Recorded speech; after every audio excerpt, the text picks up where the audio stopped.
You know what? I was very emotional after the game because it's not necessarily about getting the monkey off our back with Fayetteville State. It's just about how proud I am of our young men. They put in so much work, and just to come in this environment, to know that you hadn't beat this team, you hadn't beat them in 3 years since we've been here, and then also to know that we had a formula to win. We said we can't turn it over. We said we can't have penalties to help them because we knew our offense was explosive, theirs wasn't, and we just did everything we could to just keep them in the game. And I was emotional because of just the fight of our young men and refusing to lay down. Even with the late touchdown, offense put it together. Can't say enough about Kelvin Durham and his leadership. And I was emotional because I'm just so proud of my young men growing up. I mean, we had a game where we didn't play well against Virginia Union in Petersburg, and we said this is just really a learning opportunity for us. And so just to see all the lessons that our young men have taken, it just got me, because I'm proud of them, because yes, it's about football, but this is going to take them through life and help them be successful husbands and fathers. When things get tough, you don't put your head down, you just all gonna fight. They scored that late touchdown. What goes through your mind, and how do you immediately internalize that and turn it into a message to motivate them? You know what? We do that every Thursday, 2-minute drill. It was really no panic. We just need to know the situation. Do we need a field goal? Do we need a touchdown? And know the timeouts. And you know, we had been there. There was no panic. And that's just what I love about our young men. We're an experienced team. When I say we're an experienced team, we've seen a lot and we've been through a lot. And you know, you just look at last year. Again, look at the lessons learned from last year. Last year at this point, this is where we dropped to. And to be able to just rebound from last year, such an emotional downer. And then that could have been the downer right there, the touchdown, but our young men wouldn't let it happen. Just so proud of them. Talk about the resolve of your quarterback. Made some just incrediable plays, drawing obviously the pass interferences and things like that. Yes. The 4th down run. Yes. Just talk about his resolve. KD is a dude. He's a dude. I just can't say enough. I said this in training camp, that the best of him wasn't showing in practice, because the best thing about Kelvin Durham is that he's a competitor. He competes and wants to win like no one I've ever seen before. And so when we were down, he came to me and said, "Coach, let's go." And I just, you know, when you've got confidence in like that, like he does, I felt good. He felt good. The team felt good. There was never any panic, and it's because of the quarterback. What's the play that Bobby scored on? And talk a little bit about the legend of Bobby T and how it's improved over the last few weeks. Bobby T is he's turned into our bell cow. I mean, just the first thing I say about Bobby T, you know, he's a redshirt freshman. But when we recruited Bobby T out of Boynton Beach, same high school Lamar Jackson went to, what we did find out was Bobby T was one of the state's top power lifters.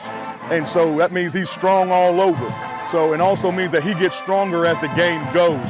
And Bobby T is, you know, he's grown up before our eyes, but I can't say enough about him and just his calmness. I mean, you look at it, we have 4 tailbacks that have been out for the season, 4.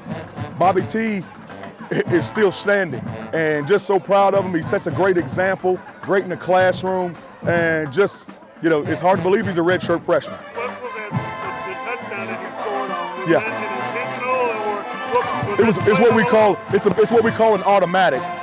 Once we got the play to get down there, we have an automatic, which means, hey, it's an automatic certain type of run. If they give us a certain type of look, and the offensive line did a great job adjusting on the run, and he just got behind him, and there's the push. That's that leg drive from powerlifting. Coach, 2 years ago, late touchdown from Fayetteville State. Here's the chances. How poetic was the ending of this game as just kind of like a full circle moment of everything y'all have been building, especially when you look back at the last time y'all were here and how you really just flipped. Yeah, it's lessons learned. It's lessons learned. I mean, you just look at what we've done every step of the way. I mean, we're not perfect, we're far from it, but when something doesn't go right, you know, our young men are so coachable, and they look and they learn and they listen, and it's like when we get in that situation again, this is how we'll be different. And I'm just so proud of them and how they do those things. time and time again. Talk about the next man up. You know, Crouch wasn't here. Christian Ings has a big game. Yeah. You know, everybody on this team is just stepping up. Talk about the youth movement and, Yes. just that next man up mentality. Well, you know what? It's what we say. We recruited a strong roster. I said at the beginning, this is the strongest roster we've had since we've been at JCSU. And you know, the way that we practice, we never just practice a first team guy. We practice first team, second team, third team, fourth team. So when your opportunity comes, you're ready to play, and it gives that player confidence. It gives his teammates confidence. It gives the coaches confidence that the next man up can play. I mean, Crouch wasn't here. One of our starting defensive ends, Quentin Williams, number 2, he wasn't here. I mean, it's just it's how we work. It's the culture. It's just standard. Just proud of our young men and proud of our coaching staff. They did an outstanding job all week long in our preparation for Fayetteville State. And, you know, we really, truthfully, if you look at it, we dominated most of the game. We dominated most of the game, but we had a lot of empty drives. Could have gotten down, but we didn't get down. We just kept fighting. Talk about those empty drives. You know, Fayetteville State loves defense. It's going to be a slugfest, whatever you did. What was it like to have to go into a game like this, knowing that this happened with Yeah. opponents, and you got to match them blow Yeah. to blow? Well, what we did know was that we knew that their offense, we felt if we were able to get a lead, it was going to be trouble for them because their offense really isn't built to score a lot. That's what we wanted to do. So the empty drives, we knew the game plan. We wanted to make that happen, but it didn't happen. And our guys just kept playing. But here's the thing.